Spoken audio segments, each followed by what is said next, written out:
Hey folks, we still doing okay? We still alive? Still hanging in there? Still collectively kind of trying to keep our shit together. Alright, so I'm gonna make a Hawthorn tincture and it's gonna be incredibly easy. Maybe you just watched the video of where we met Hawthorn in the wild. Maybe you watched me jabber about making Hawthorn honey. So maybe you're watching me now making Hawthorn tincture. And if you're not, you can go check out those other Hawthorn things because all Hawthorn is amazing. So we went out to that lake and we walked up a real far draw, about, I don't know, 3-4 miles, and we found a huge grove of these Hawthorn berries.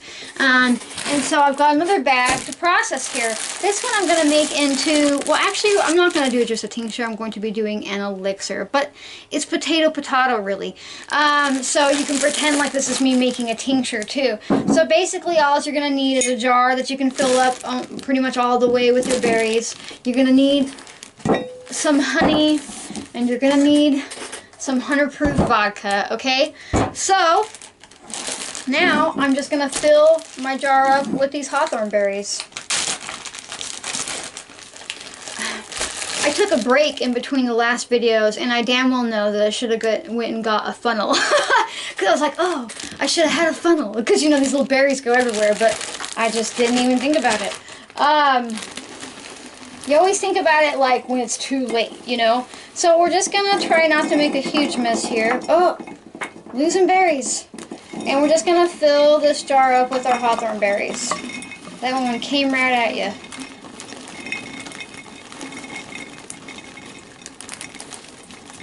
Almost. Oh. We're gifting a bunch of berries to the floor gods, and that's okay. So we're pretty much filled up to the top there now. Now, you ready for the next super hard step? I'm gonna take that berry back. Take your 100-proof vodka, and we use 100-proof vodka. Why? Because it's 50% alcohol and 50% water. That means your dose is already perfectly measured out. And you're going to get all the alcohol-soluble properties and all the water-soluble properties. Now you're going to dump that vodka right over top. Ooh, I love how vibrant plant allies become when you put the alcohol over them. Not that they weren't vibrant before. Just totally, that look you saw on my face was me totally forgetting to add the honey. So there's a little bit of space there. We'll see what we can do. I'll just make this a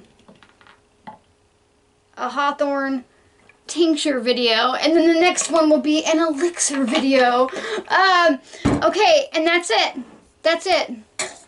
I guess my subconscious was like, no honey in this medicine for you.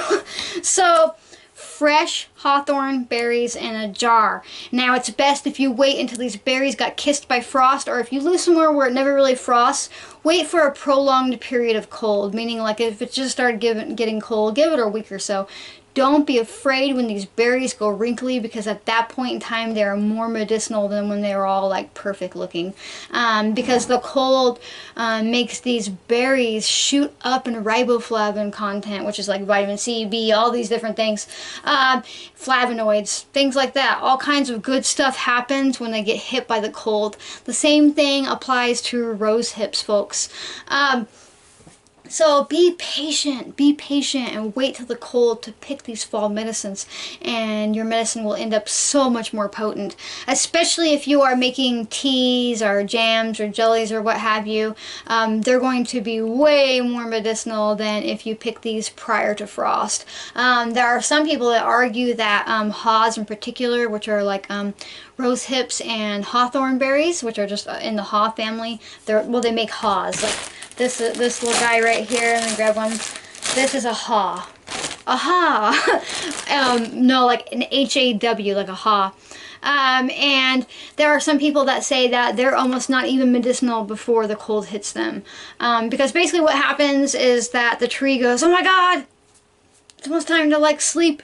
And these are our babies, because inside this is a seed. They want this to reproduce. So we better kick all of our last remaining nutrients to it before we go to sleep. So they pump in all these sugars and minerals and all these medicinal properties in hopes that the seed that lives within her, that little seed right there, will have everything it needs to become another tree. And they do a damn good job at it, don't they? Because our world is covered in trees. And that grove must have had, I don't know, 15 or 20 different, like, massive hawthorn trees in it. So you really, really want to be using fresh plant matter when you make tinctures. I've been getting a lot of questions about, well, can I do this with dried plant matter?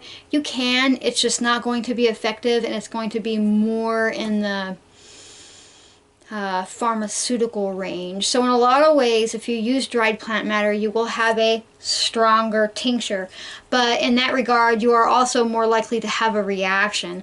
The worst reactions usually come even from the most simple of medicines when people use grain alcohol. I'm not talking about alcohol that's made out of grains. I'm talking about the 190 proof Everclear that most heroic healers love to use, and B, they combine that with dried plant matter. So you are only pulling out the most volatile and potent properties of this plant ally, because her water-soluble properties are not existent in dry plant matter, and her alcohol-soluble properties, and her water-soluble properties, like her gentle properties, are eroded by that really high alcohol content.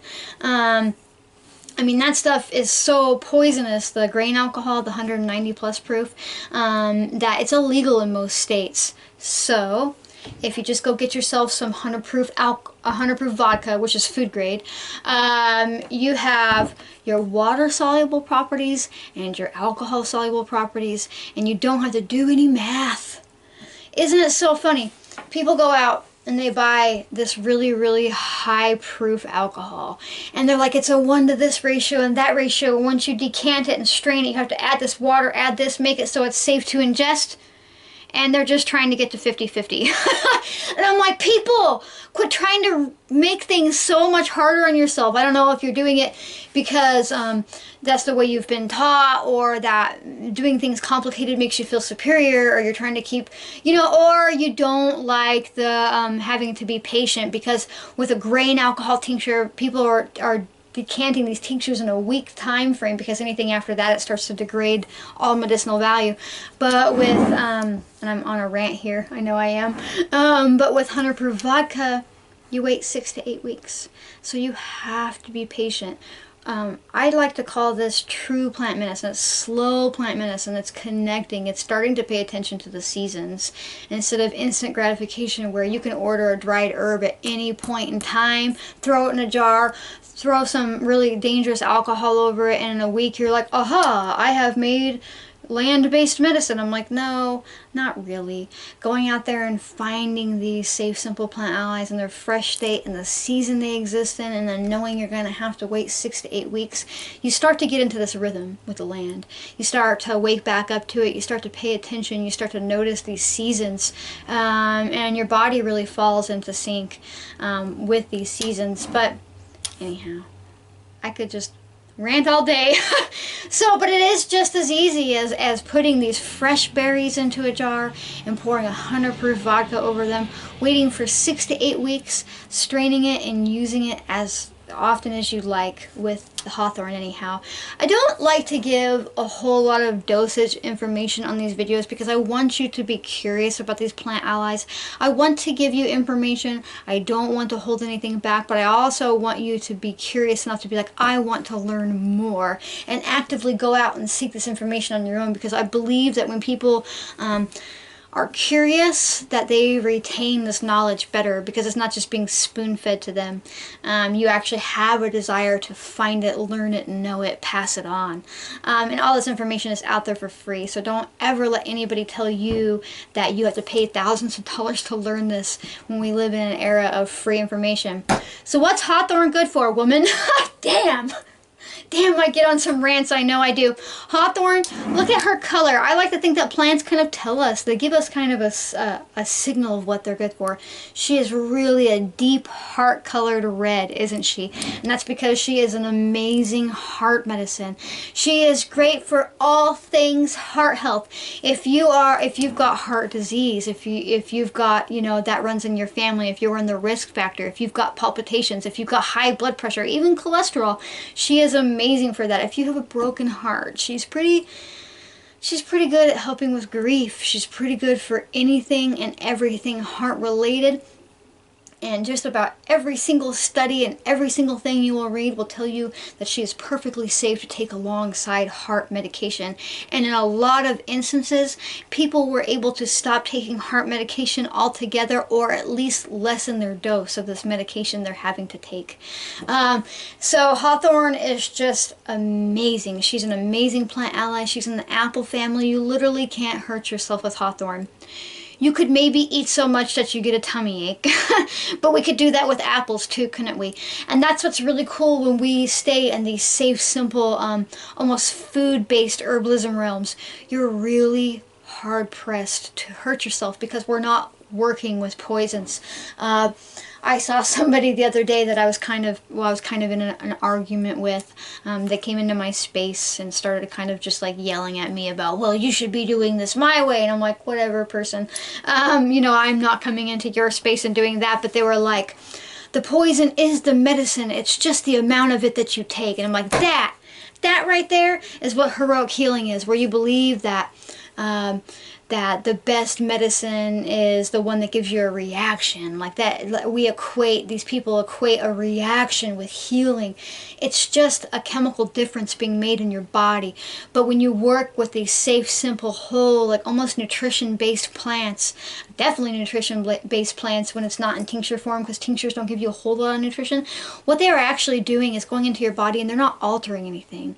They are supporting your body's natural functions to begin with. Like she supports heart function. She doesn't go in there and force it to do something like a lot of these poisonous plant allies do. And it always just breaks my heart because that kind of stuff makes it more complicated. If you believe that the only good medicine is poisonous medicine, that you need these really powerful, strong, heavy-hitting plant medicines, it's really easy to fall into the notion of believing that you're not smart enough to do this because that shit's dangerous, right? You really do have to do years of studying to learn what plant will help you not die from taking that plant, and then you have to take this plant to counteract the action of that plant. But does that sound familiar? Does that sound like when you go to a doctor and you're like, oh, you really need to take this medication, but it's going to give you this side effect, so we're going to take this pill with it, and then you're going to have to take this pill with that pill because that pill will make this pill do that. And that is what heroic healing is. It's very, very, very mimicking of the pharmaceutical industry. And so again, when we start using grain alcohol and dried plant matter and all of these different things, we really creep into trying to be like the pharmacy. But I'm not. I believe that pharmaceutical medicine is important, and it can be worked with side by side. I even believe that heroic healing is a needed method when the time calls for it. But I believe the first line of defense is learning how to take care of your body with safe, simple, nutrition, supportive based herbal allies that you're not going to kill yourself with. You know, it's kind of like being like, oh, I don't feel very well. Maybe I should start eating better cooked vegetables, or maybe I should start, you know, watching how much sugar I put into my diet, or maybe I should add in more nutrition, versus being like, I'm not feeling very well, I should probably go get surgery. When you don't know what you need surgery for, it's like just jumping to that extreme, you know? So I'm tired. I have been in these past videos because I've been working so hard this fall, and I get to rambling when I'm tired because I'm like, I just don't have the energy to hold this agitation back. Anyhow, you are smart enough to go out here and find these hawthorn berries in their fresh, natural state. They grow pretty much anywhere in the world. They're a popular ornamental tree, so you could have one in your yard. You could have one down the block from you. They're they're beautiful red berries out there right now. There's also black varieties and other varieties, but all hawthorns are medicinal. You can get out there and you can find these and you can make this medicine for yourself. You are absolutely smart enough to do this, and you don't need to pay somebody thousands of dollars to teach you, okay? You can teach yourself. You're smart enough. Your ancestors were, you are too. So, next thing we're going to do is put a label on it. Woo! I got all worked up some more. It's warm in here all of a sudden. Oh, shit. I'm glad you all put up with me. So I'm just going to write down who she is. I'm going to write down Hawthorn. And then I'm going to write down, oh my goodness, those are printed on the wrong label. So I'm going to try this one. I'm going to write down Hawthorn. I printed it on the wrong shape of label, so they're not on there, right? I'm going to write vodka. I'm going to write where I got it from.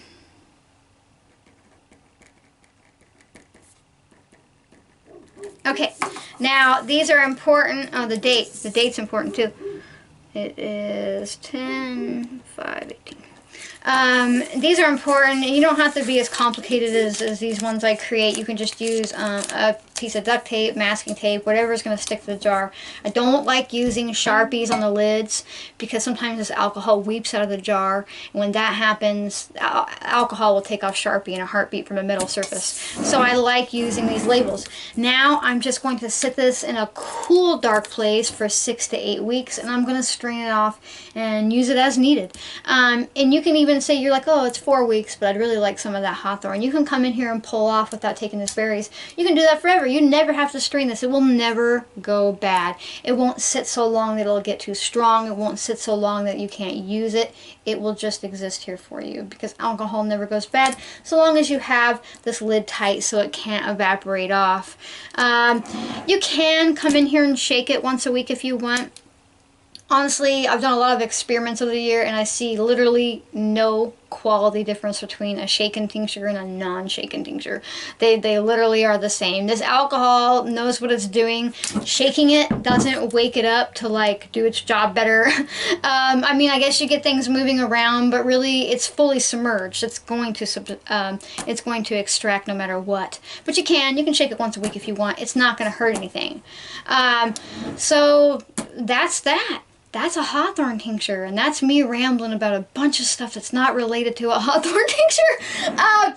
So, if you like all this stuff, make sure to subscribe to my channel. Click the little bell below to turn on notifications, and then like and comment so I know you're here with me and it helps other people find me. And plus, we get conversation going in the comment section. If I space, and I do definitely space things out, saying some information that you need to know, or if you have a question and I answer it, you usually end up answering 100 other people's questions too while you're at it. So don't be afraid to ask questions related to the video that you're watching. It's totally okay. I am pretty responsive. It might take me a day or so because I only can respond to so many notifications, but I usually get back to folks. And then come find me on Instagram. Come find my website. I'm really active on Instagram, like really active. And I don't just talk about plant medicine. I talk about all kinds of things. And you can find all that stuff by following the link in my bio. So remember, you are smart enough to do this, okay? Alright? You are definitely smart enough to do this. So get out there and find some hawthorn, alright? I will see you next time. Bye.